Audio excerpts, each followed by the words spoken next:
Sapiens. Uma breve história da humanidade. Yuval Noah Harari. Por que justamente nós, Homo sapiens, nos tornamos a espécie dominante do planeta? O que nos tornou capazes de controlar o fogo, domesticar outras espécies, criar cidades, religiões, impérios e, hoje, moldar inteligências artificiais? O livro Sapiens, de Yuval Noah Harari, responde a essa pergunta com uma visão abrangente, provocadora e prática. Nós não fomos a primeira espécie humana, nem a mais forte fisicamente, mas fomos os únicos a imaginar coletivamente. Homo sapiens surgiu há cerca de 300 mil anos na África Oriental, em meio a outras espécies humanas como o Homo erectus e o Neandertal. Essas outras espécies já usavam ferramentas, dominavam o fogo e caçavam grandes animais. Nada indicava, à primeira vista, que os sapiens teriam uma vantagem definitiva. No entanto, algo aconteceu por volta de 70 mil anos atrás. A revolução cognitiva. Um salto mental, ainda misterioso, permitiu que o Homo sapiens desenvolvesse uma linguagem incrivelmente complexa e simbólica. Isso mudou tudo. Não era apenas uma linguagem para indicar perigos ou dar ordens simples. A linguagem do Homo sapiens permitia contar histórias, descrever o passado, imaginar o futuro e criar ficções compartilhadas. Conceitos como tribo, nação, religião, honra, leis, valores. Enquanto outros animais cooperam apenas com indivíduos que conhecem pessoalmente, nós somos capazes de colaborar com milhares, até milhões de desconhecidos, baseando-nos apenas em histórias em comum. É por isso que um policial respeita a autoridade do Estado mesmo sem conhecer o presidente. É por isso que alguém compra algo com um pedaço de papel que chamamos de dinheiro. Tudo isso são ficções coletivas, acordos simbólicos, sustentados pela linguagem. Essa capacidade de imaginar juntos permitiu aos sapiens criar redes sociais muito maiores que os grupos tribais comuns. Enquanto grupos de chimpanzés, por exemplo, funcionam bem até cerca de 50 ou 60 membros, os humanos começaram a formar clãs de 150, depois aldeias, cidades, reinos. A linguagem foi o primeiro software de cooperação em larga escala, e isso nos deu uma vantagem esmagadora. Com mais cooperação, mais conhecimento era compartilhado. Com mais conhecimento, vieram armas melhores, estratégias de caça mais eficazes, uso mais inteligente do fogo, domínio de territórios maiores. E assim, os sapiens começaram a se espalhar pelo planeta, da África à Europa, da Ásia às Américas. Outras espécies humanas desapareceram, provavelmente em parte por miscigenação, em parte por competição direta. O DNA de hoje mostra traços de Neandertal em humanos europeus, sugerindo cruzamento, mas também há fortes indícios de que os sapiens foram impiedosos na eliminação de concorrentes. É aqui que começa a nossa história como a única espécie humana sobrevivente. E se você quer dominar sua própria história com mais clareza e visão de longo prazo, já deixa o like agora. Isso mostra que você está nessa jornada para entender o passado e pensar melhor o futuro. A linguagem também permitiu o surgimento da fofoca, e por mais banal que pareça, isso foi crucial. Falar sobre outros membros do grupo, alertar sobre traições, alianças, perigos, tornou a vida social mais sofisticada. Grupos que fofocavam melhor sobreviviam mais. E isso também levou à formação de regras, normas, rituais e, mais tarde, religiões. Com o tempo, a linguagem simbólica abriu espaço para algo ainda mais poderoso: a capacidade de imaginar o invisível. Foi daí que vieram os deuses, as leis morais, as narrativas mitológicas. O mundo do Homo sapiens passou a ser moldado não apenas pelo que era visível e tangível, mas também por ideias abstratas. Essa habilidade nos permitiu criar estruturas sociais muito mais complexas, impérios, sistemas jurídicos, economias inteiras baseadas em confiança simbólica. Insights otimizados. Parte 1. Homo sapiens não foi a primeira espécie humana, mas foi a mais imaginativa. A linguagem simbólica foi o verdadeiro diferencial evolutivo. Fofoca, mitos e histórias moldaram sociedades antes das leis e governos. A cooperação em larga escala começou com a capacidade de imaginar juntos. O sucesso humano depende menos da força física e mais da força narrativa. Toda a sociedade se baseia em ficções compartilhadas: dinheiro, leis, religiões. O cérebro humano é adaptado para criar e acreditar em realidades invisíveis. A revolução cognitiva foi o ponto de virada, onde deixamos de sobreviver e começamos a dominar. Conhecer o passado da mente humana é essencial para dominar suas decisões no presente. Quanto mais sofisticada a linguagem, maior a complexidade da cultura. Na parte 2, vamos explorar como a revolução agrícola transformou nossa espécie, moldou nossas cidades e até alterou nossa forma de pensar. E por que Harari afirma que ela foi ao mesmo tempo um salto adiante e uma armadilha? Se inscreve no canal Otimizado e segue com a gente nessa jornada pela história da mente, da cultura e do poder humano. Até já! Depois de conquistar o mundo como caçadores-coletores altamente adaptáveis, os Homo sapiens enfrentaram sua primeira grande transformação civilizatória: a Revolução Agrícola. Há cerca de 12 mil anos, grupos de humanos começaram a cultivar plantas como trigo, cevada e arroz, e a domesticar animais como ovelhas, bois e porcos. Essa transição marcou o fim do nomadismo para grande parte da população humana e deu início à vida em vilas, cidades e impérios. Mas Yuval Harari faz uma afirmação provocadora. Essa revolução não foi uma bênção, foi uma armadilha. Por que um avanço tecnológico tão profundo seria visto como uma armadilha? Simples. Ao trocar a vida nômade pela agricultura, os sapiens ganharam mais calorias, mas perderam saúde, liberdade e resiliência. Antes, como caçadores-coletores, os humanos comiam de forma variada, tinham corpos fortes, rotinas flexíveis e pouco acúmulo de bens. Depois, tornaram-se dependentes de uma única fonte de alimento: o trigo. Isso trouxe doenças, desnutrição e vulnerabilidade ao clima. Além disso, a agricultura permitiu o acúmulo de alimentos, o que abriu espaço para o acúmulo de poder. Com alimentos estocados, surgiu a propriedade. Com propriedade, surgiram fronteiras. Com fronteiras, surgiram guerras. E com o acúmulo, surgiu também a desigualdade.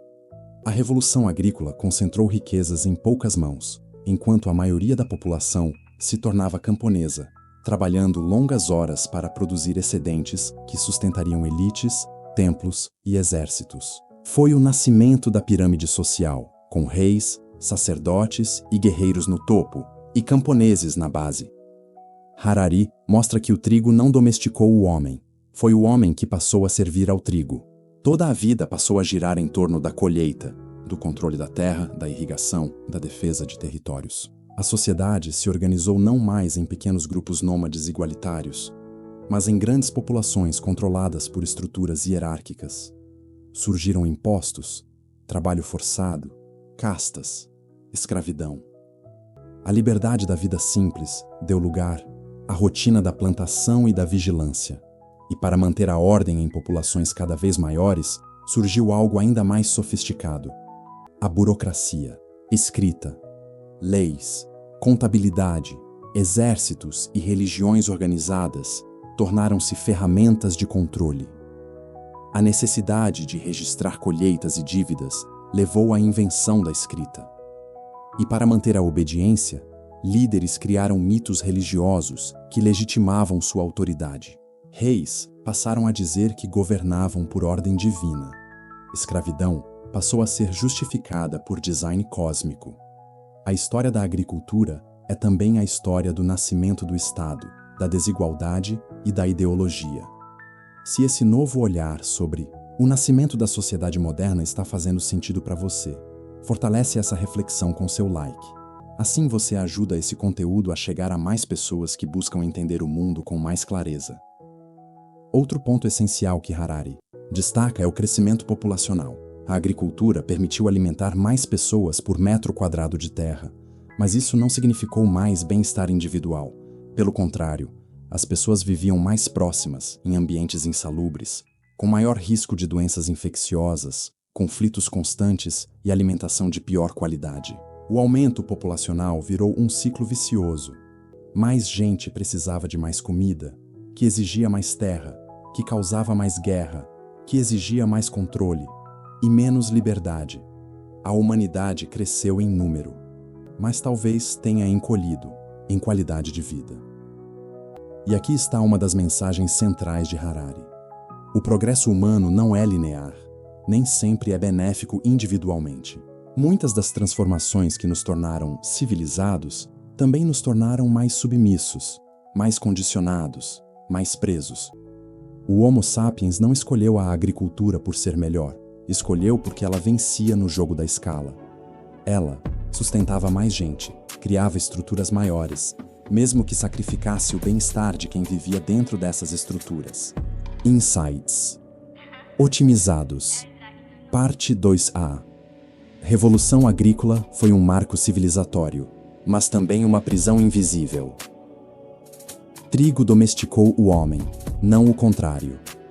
Com a agricultura veio o acúmulo. Com o acúmulo veio a desigualdade à vida. Do camponês era mais dura do que a do caçador-coletor.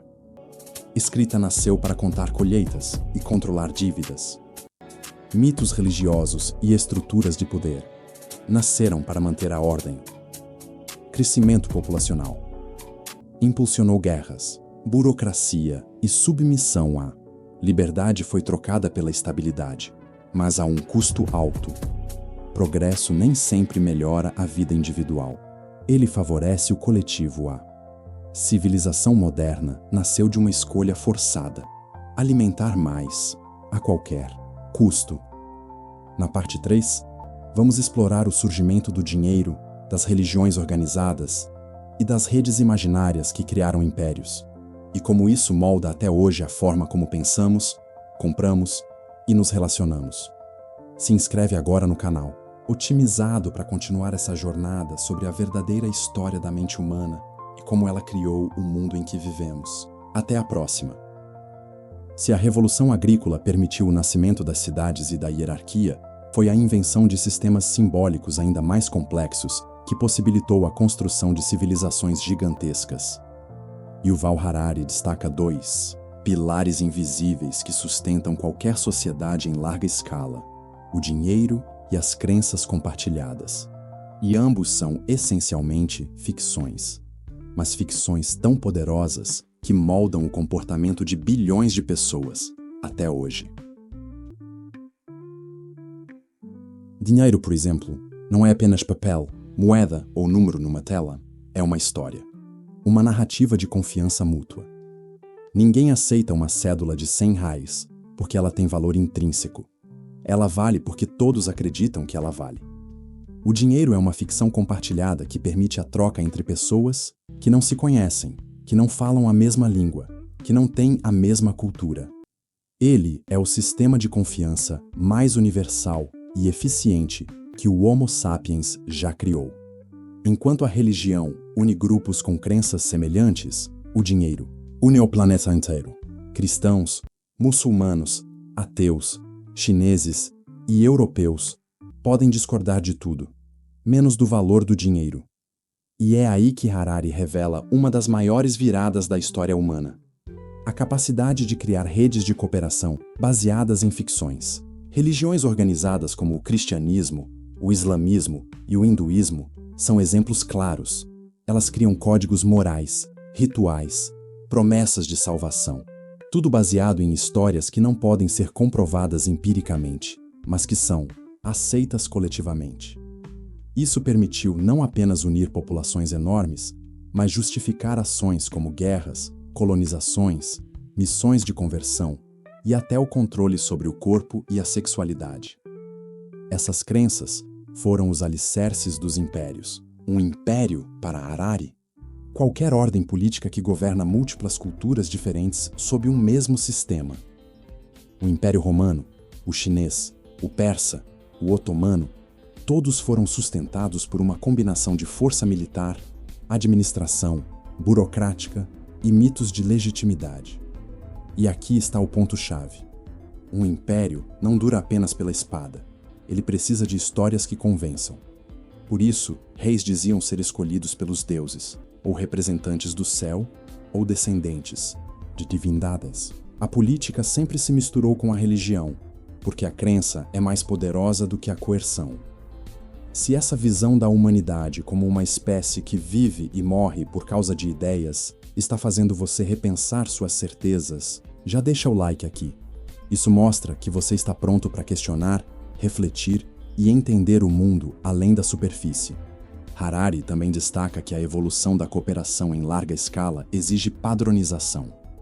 Para que diferentes povos colaborem, é preciso unificar pesos, medidas, sistemas jurídicos e até calendários. O mundo caminha, desde então, para formas cada vez mais centralizadas de organização. Isso traz ordem, mas também elimina diversidades locais, culturas, minoritárias, formas alternativas de viver. A globalização não começou com o comércio moderno.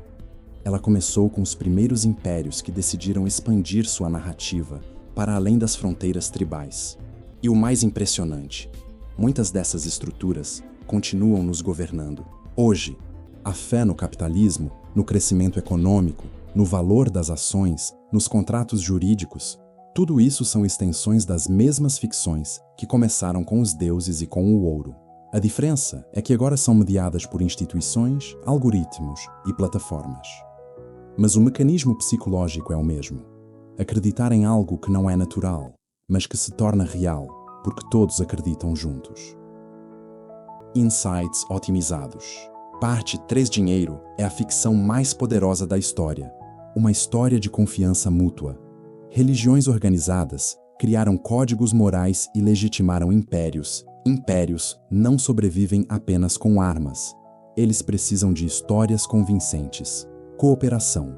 Em larga escala, exige padronização e sistemas simbólicos. Homo sapiens vive dentro de redes de crença. Não apenas de biologia, crenças compartilhadas moldam comportamentos, decisões e estruturas de poder. A política sempre usou a religião para justificar autoridade. Capitalismo é uma nova mitologia baseada em confiança no futuro e no crescimento globalização. É a expansão das narrativas mais eficientes e mais aceitas. Toda grande organização humana é sustentada por algo que não existe fisicamente, mas que se torna real pela mente coletiva. Na parte 4, vamos explorar a revolução científica, o nascimento do capitalismo moderno e como a busca por conhecimento substituiu as certezas religiosas como principal motor de transformação do mundo. A Revolução Científica foi uma das maiores viradas da história humana e aconteceu não porque os humanos descobriram todas as respostas, mas porque passaram a admitir que não sabiam. Yuval Harari explica que durante a maior parte da história, a ignorância era vista como algo já resolvido. As escrituras, os deuses, os sábios, todos supostamente detinham a verdade. Mas por volta do século XVI, esse paradigma começou a ruir. A ciência moderna nasceu de uma atitude revolucionária. Não sabemos tudo e podemos descobrir mais. Esse novo modelo mental deu início a uma transformação sem precedentes. Em vez de buscar a verdade em textos antigos, os cientistas passaram a observá-la no mundo real, por meio de experimentos, testes, refutações. Essa humildade intelectual gerou progresso real. De Galileu a Newton, de Darwin a Einstein, a ciência passou a questionar tudo: o movimento dos planetas, a origem das espécies, a composição da matéria, os limites do tempo. E isso criou uma nova narrativa, não baseada em certezas eternas, mas em descobertas temporárias e expansíveis. Mas, Harari deixa claro, a ciência nunca operou sozinha, ela sempre caminhou junto com o capitalismo e o poder militar. Para explorar novos continentes, era preciso financiamento. Para construir laboratórios, era necessário lucro.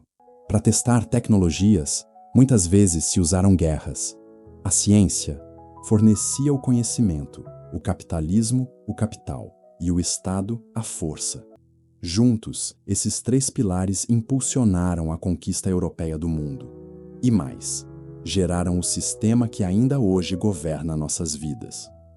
O capitalismo, segundo Harari, não é apenas um sistema econômico, é uma religião do crescimento infinito.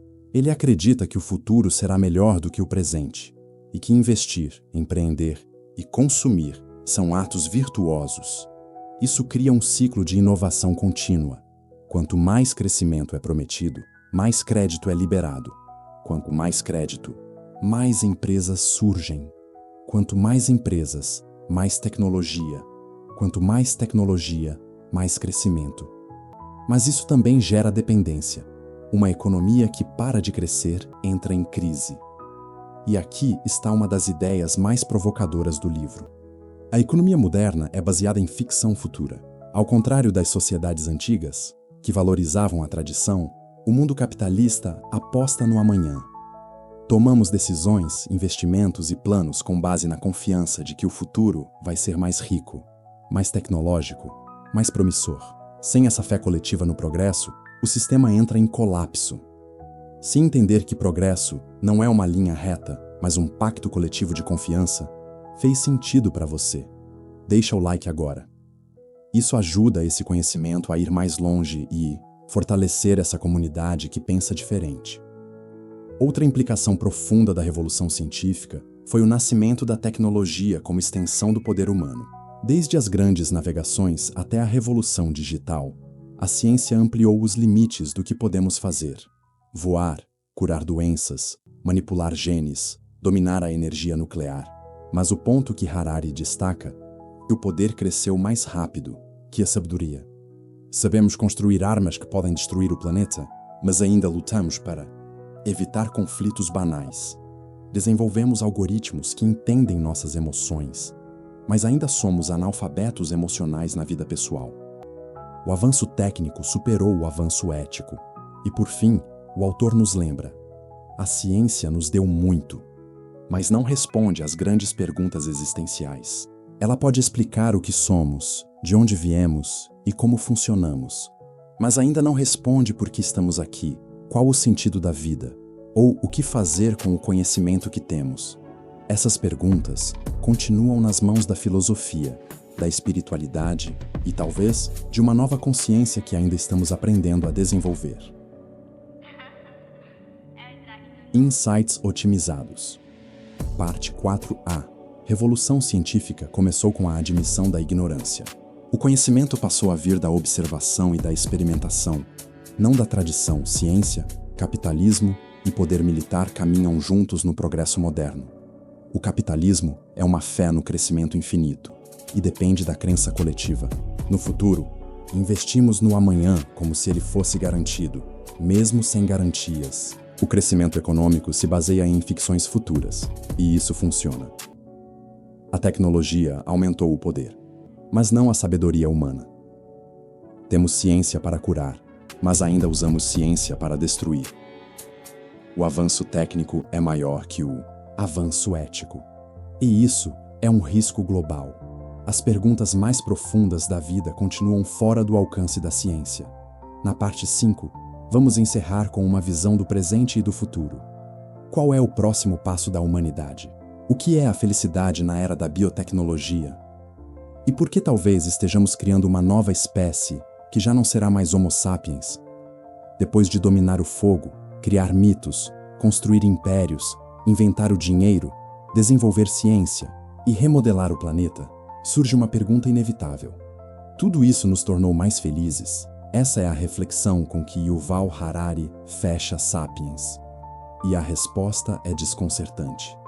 Não necessariamente. Durante milênios, a felicidade foi ignorada como métrica de sucesso civilizatório. O foco estava na sobrevivência, no crescimento, no poder. Mas agora que temos conforto, abundância e longevidade, começamos a perceber que isso não preenche automaticamente o vazio interior. Harari explica que a felicidade não depende apenas de condições externas, mas da narrativa interna. Estudos mostram que as pessoas se adaptam rapidamente a melhorias materiais, mas sentem prazer duradouro quando têm propósito, vínculos sociais e controle sobre suas escolhas. O problema é que o mundo moderno, embora cheio de possibilidades, também gera ansiedade, comparação e desconexão. As mesmas tecnologias que nos conectam globalmente podem nos isolar localmente. A mesma liberdade de escolha que empodera também paralisa. O Homo sapiens vive hoje sob um bombardeio de estímulos, responsabilidades, expectativas, sem o mesmo senso de comunidade e identidade que sustentava nossos antepassados. E é nesse ponto que Harari projeta o futuro. O Sapiens pode não ser o fim da linha evolutiva. Com os avanços em biotecnologia, inteligência artificial e engenharia genética, estamos começando a criar seres que talvez não sejam mais humanos. Seres biônicos, algoritmos conscientes, inteligências híbridas. Essa revolução não está no horizonte distante. Ela já começou. O projeto do século XXI não é mais apenas prolongar a vida, é superar os limites biológicos do Homo sapiens. Isso levanta questões filosóficas profundas. O que é consciência? O que é identidade? Quem decide o que é melhorar um ser humano? E o mais perturbador, quando a tecnologia souber mais sobre você do que você mesmo, quem controlará suas decisões? Harari alerta: estamos prestes a abrir mão da autonomia para algoritmos. Desde o que assistir até com quem se relacionar, algoritmos já decidem por você. Se não entendermos a lógica por trás disso, estaremos entregando não apenas nossas escolhas, mas nosso futuro. A história mostra que quem controla a narrativa, controla o poder. E a nova narrativa pode não ser mais contada por humanos. Insights otimizados. Parte 5. Progresso não garantiu felicidade. Ele apenas aumentou as possibilidades. A felicidade depende mais da narrativa interna do que de conquistas externas. A era moderna trouxe conforto, mas também ansiedade e desconexão. A comparação constante é inimiga da satisfação pessoal. Estamos entrando na era da engenharia da vida. Além da biologia humana, biotecnologia e algoritmos já estão moldando decisões sem nossa percepção plena. A inteligência artificial pode superar a consciência humana em tarefas complexas. O Homo sapiens talvez esteja criando seu sucessor, não sua evolução. O futuro pode ser dominado por quem controla os dados, não os exércitos. Entender a si mesmo é a última fronteira da liberdade, antes que outra entidade o faça por você. Resumo final. A moral do livro Sapiens não é apenas uma história da humanidade. É um espelho da nossa condição atual. Yuval Harari nos mostra que tudo que nos fez grandiosos, a linguagem, a imaginação, a capacidade de cooperar, também nos torna perigosamente poderosos. Criamos sistemas que transformaram o planeta, mas ainda não aprendemos a dominar nossos desejos, emoções e impulsos. Agora, à beira de uma nova era, o maior desafio não é conquistar o mundo, é entender quem somos, o que queremos e onde queremos chegar. Porque se não decidirmos isso conscientemente, alguém ou algo decidirá por nós. Se esse resumo otimizou sua visão de mundo, fortalece o canal Otimizado com seu like e se inscreve agora. Aqui você aprende com os maiores pensadores da história para pensar melhor, viver melhor e decidir com mais clareza. Até o próximo vídeo.